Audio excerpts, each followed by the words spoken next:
Cette histoire a commencé avec une voix, la voix de Indra Jab, que j'ai entendue sur internet et c'était, l'élément déclencheur pour faire ce film parce que sa voix était tellement vivante, tellement immédiate et ça m'a hantée.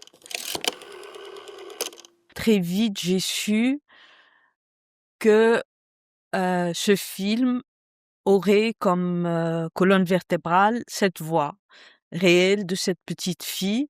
Quand j'ai fait le choix de raconter cette histoire du point de vue, du Croissant Rouge, des employés, de ceux qui ont écouté cette fille, de ceux qui ont fait, tout leur possible pour lui sauver la vie, j'ai très vite compris que les vrais personnages n'avaient pas tous envie de témoigner devant une caméra. C'était quelque chose d'assez traumatisant pour eux, cette histoire. Quand j'ai décidé de prendre des comédiens, c'était un choix, je le savais, très risqué, parce que dans la tête des spectateurs, les comédiens, en général, c'est synonyme de fiction, c'est synonyme de fabrication. Et moi, le but, c'était d'avoir des comédiens qui soient vraiment des vaisseaux qui représentent les vrais personnages, cette journée-là. Et c'est pour ça que j'avais besoin d'installer un contrat très clair avec le spectateur. Il s'agit de comédiens, hem, les voix sont réelles et même les comédiens, à certains moments, ne peuvent pas tout jouer. C'est pourquoi ils s'arrêtent par moment de jouer pour écouter, les vrais enregistrements. Donc l'idée, c'était vraiment de faire 2 choses qui sont très difficiles à faire en même temps, qui sont faire un film avec beaucoup d'impact, mais en même temps, avec beaucoup de respect et distance pour la mémoire de Indra Jab, cette petite fille, tuée dans des circonstances atroces par, l'armée israélienne. الو طوارئ الهلال الاحمر رام الله الضفه الغربيه عمر معك تفضل. انت شو اسم العيله شو اسمك الكامل؟ هلا انت ومين كنتوا مع بعض؟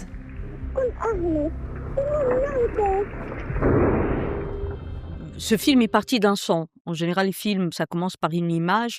C'est l'enregistrement de toute la conversation avec Indra Jab, mais aussi ça commence par le meurtre en direct de sa cousine, Layan, et ensuite il y a toute la conversation avec Indra Jab, et ensuite il y a l'ambulance, Youssef Zainou, l'un des 2 ambulanciers, qui parle avec Mehdi au téléphone et qui est à quelques mètres de la voiture, qui lui dit: «Ah la voilà». Il a vu la voiture et on entend le bombardement. Donc il y avait tout dans les enregistrements.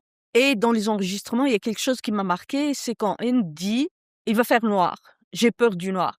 Donc déjà, il y a 2 temporalités. Il y a le jour et la nuit, et donc pour moi, c'était un basculement très important parce que quand on rentre dans la nuit, c'est vraiment le désespoir. Moi, ce que j'ai essayé de faire, c'est de faire un film d'1 heure et demie où on sent ce temps, en fait. On a conscience de l'attente, on a conscience du désespoir, on a conscience de l'impuissance, mais on a conscience aussi du fait qu'ils se battent malgré tout, qu'ils essaient de la sauver. Ils payent un prix très, très fort qui est le meurtre de leurs, 2 collègues, Youssef Zaino et Ahmed Madoun. بس عنا تفاصيل طواقم الإنقاذ المتاحة. كيفهم كلهم طلعوا من 8 دقائق راح ياخذهم مشان يطلعوه للبيت. هذول كانوا أحسن مسعفين عنا انقصفوا. C'est incroyable cette petite fille, elle n'a même pas 6 ans en fait, elle a moins de 6 ans, mais elle a une voix. Parfois on me dit, «Vous faites des films qui donnent, une voix à ceux qui n'en ont pas». Cette fille a une voix et une voix très claire et en fait tout ce qu'elle dit est tellement marquant. Par exemple, il y a un moment où elle parle de sa cousine, Sarah, elle dit: «Elle dort». Et donc Rana, qui est au téléphone, est très contente de savoir que Hind croit que sa famille, tuée autour d'elle, ils dorment. Donc elle essaie de lui dire, «On va se mettre d'accord qu'ils dorment, il ne faut pas faire de bruit», tout ça. Et la petite, elle lui dit: «Non, ils sont morts». C'est-à-dire, elle le sait et elle l'affirme. C'est-à-dire: «Arrête de me traiter comme une petite fille». عم تتحرك ولا واقفة؟ طلع حدا منها؟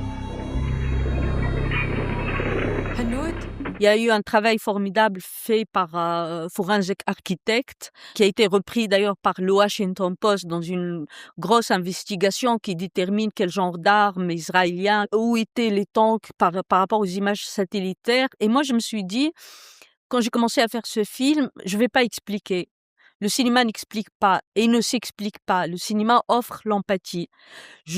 Parce que les voix palestiniennes, on n'a pas envie de les entendre, surtout dans les médias mainstream en Occident. Et donc, je me suis dit, le cinéma va faire cette chose magique qu'on appelle l'empathie. Je voulais absolument créer ce lien entre le spectateur et cette petite fille à travers ses employés qui font tout pour lui sauver la vie.